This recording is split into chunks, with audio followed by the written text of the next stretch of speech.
Hi ಎಲ್ರಿಗೂ ನಮಸ್ಕಾರ. Welcome to Shami's house. ಬನ್ನಿ ಇವತ್ತು ಒಂದು ಒಳ್ಳೆ ಸಾಂಬಾರು ಮಾಡೋಣ.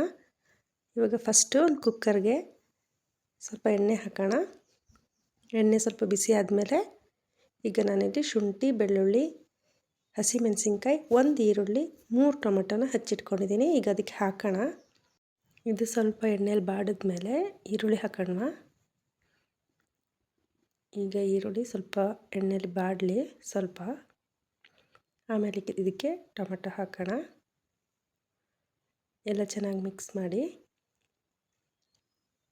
ಈಗ ಇದಕ್ಕೆ ಕರಿಬೇವಿನ ಸೊಪ್ಪು ಹಾಕ್ತಾಯಿದ್ದೀನಿ ನಾನು. ಹಾಕಿ ಚೆನ್ನಾಗಿ ಮಿಕ್ಸ್ ಮಾಡಿ ಮುಚ್ಚಿಟ್ಬಿಡೋಣ ಸ್ವಲ್ಪ ಹೊತ್ತು. ಸ್ವಲ್ಪ ಬೇಯಲಿ, ಟೊಮೆಟೊ ಈರುಳ್ಳಿ ಎಲ್ಲ ಸ್ವಲ್ಪ ಬೇಯಲಿ. ಈ ಥರ ಮಾಡೋದ್ರಿಂದ ಸಾಂಬಾರು ತುಂಬ ಟೇಸ್ಟಿ ಆಗುತ್ತೆ. ನೋಡಿ ಇವಾಗ ಬೆಂದಿದೆ. ಈಗ ಇದಕ್ಕೆ ಅರಿಶಿನ ಪುಡಿ, ಧನಿಯಾ ಪುಡಿ ಮತ್ತು ಅಚ್ಚ ಖಾರದ ಪುಡಿ ಹಾಕಿ ಮಿಕ್ಸ್ ಮಾಡ್ತಾಯಿದ್ದೀನಿ. ನಿಮ್ಮ ಖಾರ ಎಷ್ಟು ಬೇಕು ಅಷ್ಟು ಹಾಕ್ಕೊಳ್ಳಿ ಅಚ್ಚ ಖಾರದ ಪುಡಿ. ಇವಾಗ ಇದಕ್ಕೆ ನಾನು ತರಕಾರಿ ಹೆಚ್ಚಿಟ್ಕೊಂಡಿದ್ದೀನಿ. ಬೀನ್ಸು, ಕ್ಯಾರೆಟು ಮತ್ತು ಆಲೂಗೆಡ್ಡೆ ಎಲ್ಲನೂ ಹಾಕ್ಕೊತಾ ಇದ್ದೀನಿ.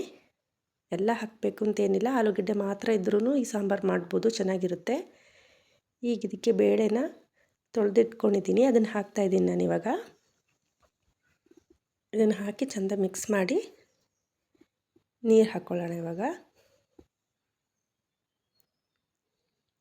ನೀರು ಹಾಕಿ ಚೆಂದ ಮಿಕ್ಸ್ ಮಾಡಿ ಸ್ವಲ್ಪ ಉಪ್ಪು ಹಾಕ್ತಾಯಿದ್ದೀನಿ ನಾನೀಗ. ಇದನ್ನು ಮುಚ್ಚಿ 3 ವಿಷಲ್ ಕೂಗಿಸ್ಕೊಳ್ಳೋಣ. ಓಕೆ, ಇವಾಗ 3 ವಿಷಲ್ ಆಗಿದೆ. ಓಪನ್ ಮಾಡಿ ನೋಡೋಣ. ನೋಡಿ ಎಲ್ಲ ಬೆಂದಿದೆ, ಚೆನ್ನಾಗಾಗಿದೆ, ಬಂದಿದೆ. ಈಗ ಇದಕ್ಕೆ ಒಗ್ಗರಣೆ ಮಾಡೋಣ. ಸ್ವಲ್ಪ ಎಣ್ಣೆ ಹಾಕಿ ಅದಕ್ಕೆ ಸಾಸಿವೆ, ಕರಿಬೇವಿನ ಸೊಪ್ಪು ಮತ್ತು ಸ್ವಲ್ಪ MTR ಸಾಂಬಾರು ಪೌಡ್ರ್ ಯೂಸ್ ಮಾಡ್ತಾಯಿದ್ದೀನಿ ನಾನು. ಇದನ್ನು ಹಾಕಿ ಅದಕ್ಕೆ ಮಿಕ್ಸ್ ಮಾಡ್ಕೊಳ್ಳೋಣ. ಓಕೆ, ಇದು ಇವಾಗ ರೆಡಿಯಾಗಿದೆ. ನೋಡಿ ಎಷ್ಟು ಚೆನ್ನಾಗಿ ಬಂದಿದೆ. ತುಂಬ ಟೇಸ್ಟಿಯಾಗೂ ಇರುತ್ತೆ.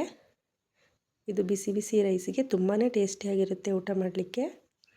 ಎಲ್ಲರೂ ಮನೇಲಿ ಟ್ರೈ ಮಾಡಿ ಕಮೆಂಟ್ ಮಾಡಿ ಹೇಗಿದೆ ಅಂತ. Thank you.